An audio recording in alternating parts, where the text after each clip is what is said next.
Hello world, hope everyone is doing well, and I hope that being in isolation has been kind to us all. I would like to start off by talking about the intent of these videos, which is to remind each and every one of us that the answers to our challenges, to our questions, to our journey can be found within ourselves. And almost always can be elicited by asking the right kind of question. I hope that the questions we ask during these videos resonate with some of us, if not many of us, and that we can make most of the questions we ask or the insights we come up with to take our transformation into our own hands and into our own rhythm, so that we can change and transform at will and be aware of our biases and patterns. So given what we are currently experiencing in our shared ecosystem with the COVID-19 virus, I thought a good topic to start with could be that of isolation. And I wondered if we could question why isolation is so difficult for many of us. Many answers to the same questions, some that many of us will resonate with.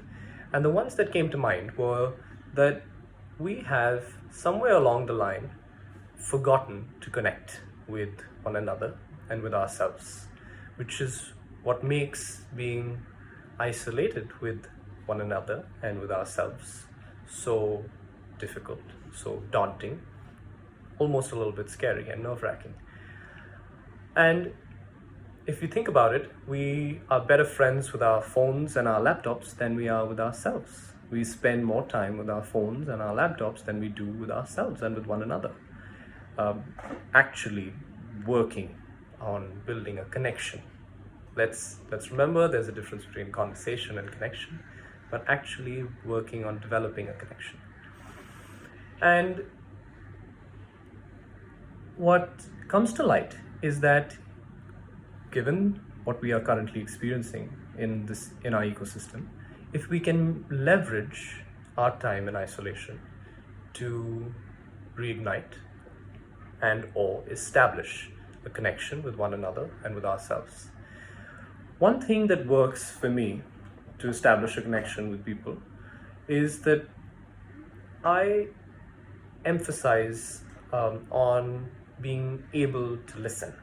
The reason I think that is important is because when we listen to one another, the other person feels heard, feels seen, feels understood for what they are putting out there and what they have to offer or who they are. And I would urge everyone to think of what someone they spend time with could do to make them feel heard, make them feel understood, make them feel seen in their authenticity, so that we can practice more of it with the people around us. One thing that I practice is as much as I can, there's always room for more, is listening to understand rather than listening to respond. Which would basically mean is that my intent behind listening to someone is not to respond to them, but my intent behind listening to someone is to make them feel heard and understood. This has big benefits more often than not, where the person who I'm talking to or connecting with feels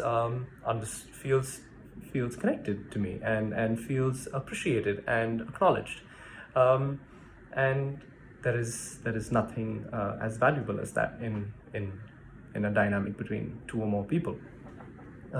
When it comes to those of us that are isolated completely by ourselves, I would like for us all to spend some time identifying what we all have within ourselves, and that is the inner critic. The inner critic is the one that would tell us what we should be doing, what we ought to be doing, and doesn't often have enough softness in its avatar to show up in a manner that allows us to listen, or that inspires us to listen. The benefit of this time in isolation with ourselves could be that we spend time identifying this inner critic and finding a way to connect with this inner critic, so that through this connection we can make it our ally rather than only our critic. I want to say that the inner critic is not always wrong. It's just that it's not been conditioned to speak in a timely manner. But if we understand it, if we acknowledge its presence, and if we spend enough time connecting to that voice so that we can take parts of the message that we wish to take, we could change our relationship with the inner critic, which is also a part of ourselves, which is us, really. And that would have massive effects on how we take transformation into our flow. So those are my 2 cents. Let's be kind to each other. Let's be compassionate with ourselves. Let's listen to understand and not to respond. Let's identify our inner critic and make our inner critic our ally, so that we can fully leverage this time to form a connection between one another and within ourselves. I look forward to hearing your thoughts and to chatting with you all soon.